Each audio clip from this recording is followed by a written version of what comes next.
नमस्कार दोस्तों, मैंने आपको पहले मैथ का एवरेज में एक टॉपिक करवाया था। ठीक है, जिसके अंदर पार्ट 1, पार्ट 2, पार्ट 3 की मैंने 3 वीडियो बनाई थी, आपने देख ली होंगी। ठीक है, मैंने अच्छे तरीके से समझाया था। आज अपने कर रहे हैं टॉपिक परसेंटेज का मैथ के अंदर। ठीक है, और मैथ में परसेंटेज क्या होता है पहले वो समझते हैं, फिर आगे चलते हैं। देखो, परसेंटेज जो है, परसेंटेज का टॉपिक होता है, इसे क्या कहते हैं? प्रतिशत कहते हैं। प्रतिशत मतलब प्रति और शत। प्रति और शत, प्रति मतलब प्रत्येक और शत मतलब होता है 100। ठीक है, यानी कि प्रत्येक 100 पर उसकी कितनी वैल्यू है वो अपने को बतानी होती है, इसे प्रतिशत कहते हैं।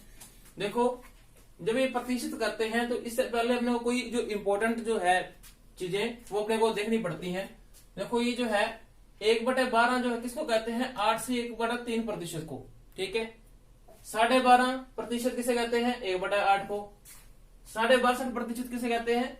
5/8 को। 75% किसे कहते हैं? 3/4 को। ये कॉमन चीजें हैं, ये अपने को यूज होती हैं एग्जाम के अंदर जब अपने क्वेश्चन करते हैं। ठीक है, तब ये अगर अपने इसे यूज करें तो अपना क्वेश्चन मिनटों में हो जाता है। ठीक है, अब आगे क्वेश्चन चलते हैं अपने। वैसे ये जो मैंने करवाई है ऊपर वाली, ठीक है, ये मैंने इंपॉर्टेंट ही लिखी है, 3-4 जो होती हैं। जैसे आगे और होती हैं, 1/3 जो होता है उसे कहते हैं 33.3%। ठीक है, 1/4 होता है, वो क्या होता है? 25%। तो ये मैंने, ये कॉमन होती है, ये मैंने नहीं लिखी। ठीक है, ये भी आपको थोड़ा ध्यान रखना है। ये मैं इरेज कर देता हूं।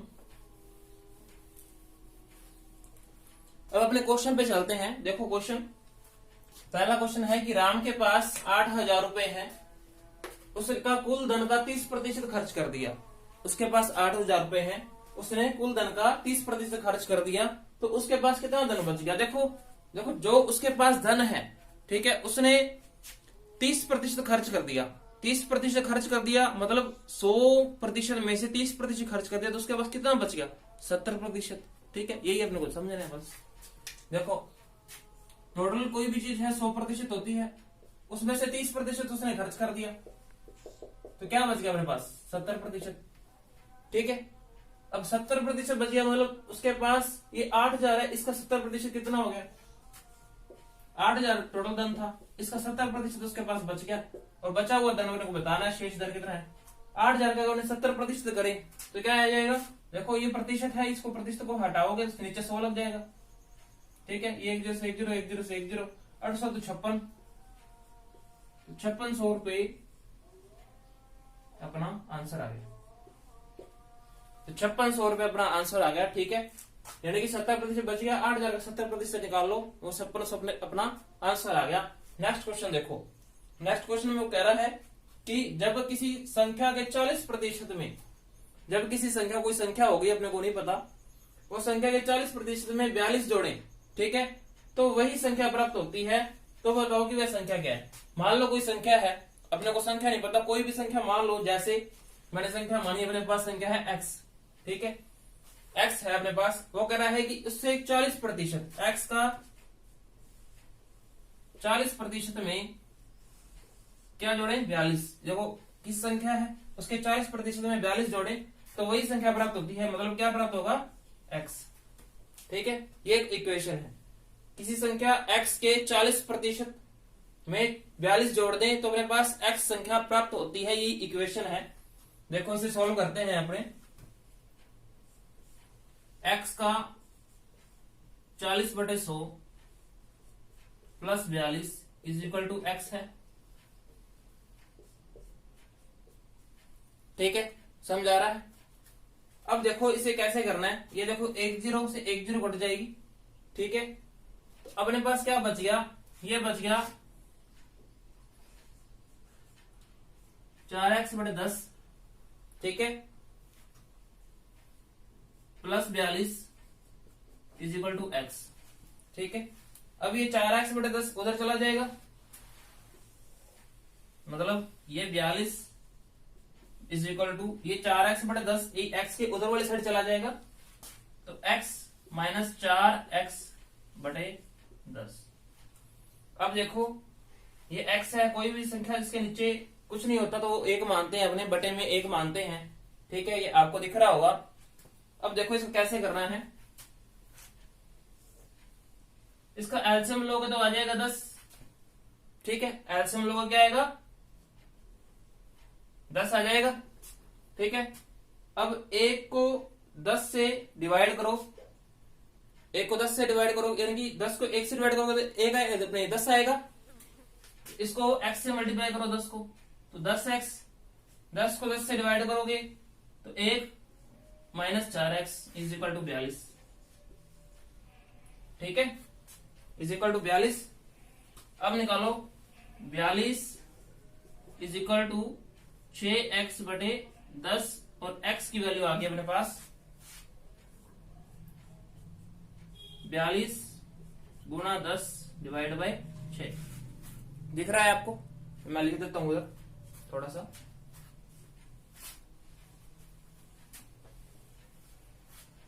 मैं इधर कर रहा हूं, देखो। अब x की वैल्यू निकालनी है तो क्या करेंगे 42 गुणा 10 बटे में 6। ठीक है, अब ये काट दो, 6 7 42, 6 गुण 6, 6 7 42, तो x की वैल्यू आ गई 70। ये अपना आ गया आंसर। ठीक है, समझ आ गया? अगर नहीं समझ आया तो बता देना। ठीक है, इसका वैसे सही एक तरीका और है, देखो आसान सा तरीका है। कैसे करते हैं देखो थोड़ा सा। देखो इसने कहा कि x का 40% में 42 जोड़े हैं तो वही संख्या प्राप्त हुई है। किसी संख्या के अपने 40% में 42 जोड़े, मतलब जो संख्या जोड़ी है, कोई भी संख्या टोटल अपने आप में 100% होती है। अगर उसके 40% में अपने 42 जोड़ रहे हैं, मतलब जो 42 जोड़ रहे हैं उसका कितना होगा 60% होगा। यानी उसके अंदर 40% और 60% जोड़ेंगे तो वही संख्या 100% प्राप्त होगी। यानी कि जो संख्या जोड़ी है उसके अंदर वो कितनी होगी 60%। यानी कि 42 जोड़े हैं, ये 60% है। ठीक है, मान लो मैं इधर कर रहा हूं, मान लो कोई संख्या x है, x का 60% बराबर 42 है, तो x की वैल्यू क्या आ जाएगी वही 42 गुना 100 बटे 60 बराबर 70। ठीक है ना, ये एक शॉर्ट ट्रिक है इसकी। ठीक है, ये अपने को ध्यान रखना है। ठीक है, एग्जाम के अंदर ऐसे ही क्वेश्चन करना है अपने को। देखो नेक्स्ट क्वेश्चन, क्वेश्चन नंबर 3। ठीक है, इसे पढ़ते हैं पहले। राम ने किसी परीक्षा में 20% अंक प्राप्त किए हैं। ठीक है, राम ने किसी परीक्षा में 20% अंक प्राप्त किए हैं, वह 72 अंकों से फेल हो गया। 20% अंक प्राप्त किए हैं और 72 अंकों से फेल हो गया। यदि परीक्षा में 30% अंक प्राप्त किए हों, यदि परीक्षा में 30% अंक प्राप्त करने वाला पास हो, 30% अंक प्राप्त करने वाला पास हो, तो परीक्षा कुल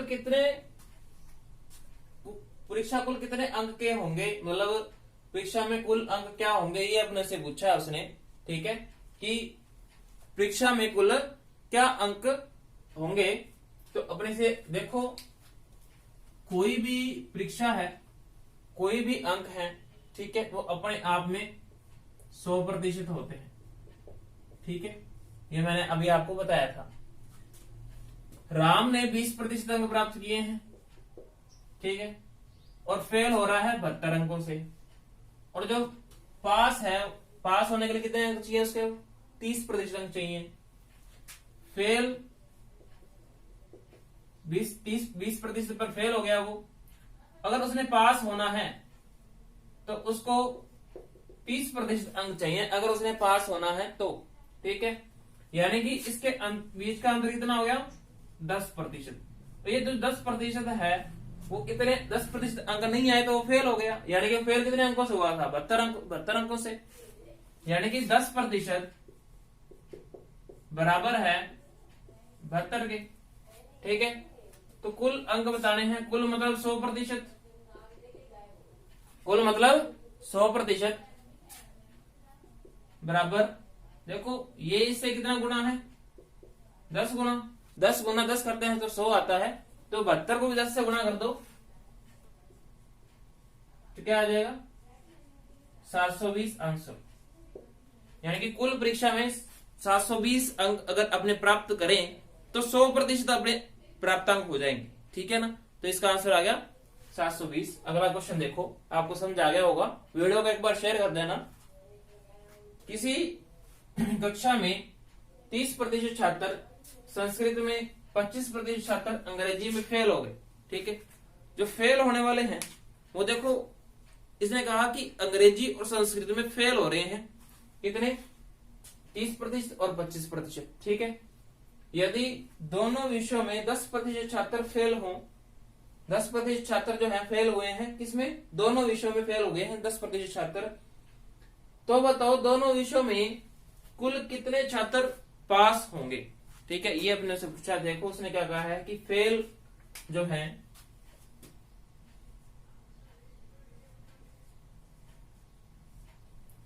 फेल एक तो है अपने पास अंग्रेजी और एक है अपने पास संस्कृत।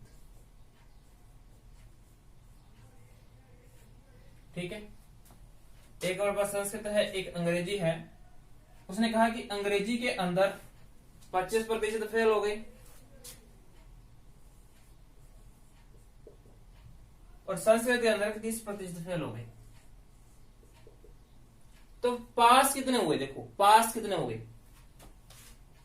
पास 25% फेल हो गए तो 75% पास हो गए। तो कोई भी संख्या अपने आप में 100% होती है, तो 25% अगर फेल हो गए तो 75% क्या हो गए, पास हो गए। 30% अगर फेल हो गए तो 70% पास हो गए। ठीक है, अब दोनों में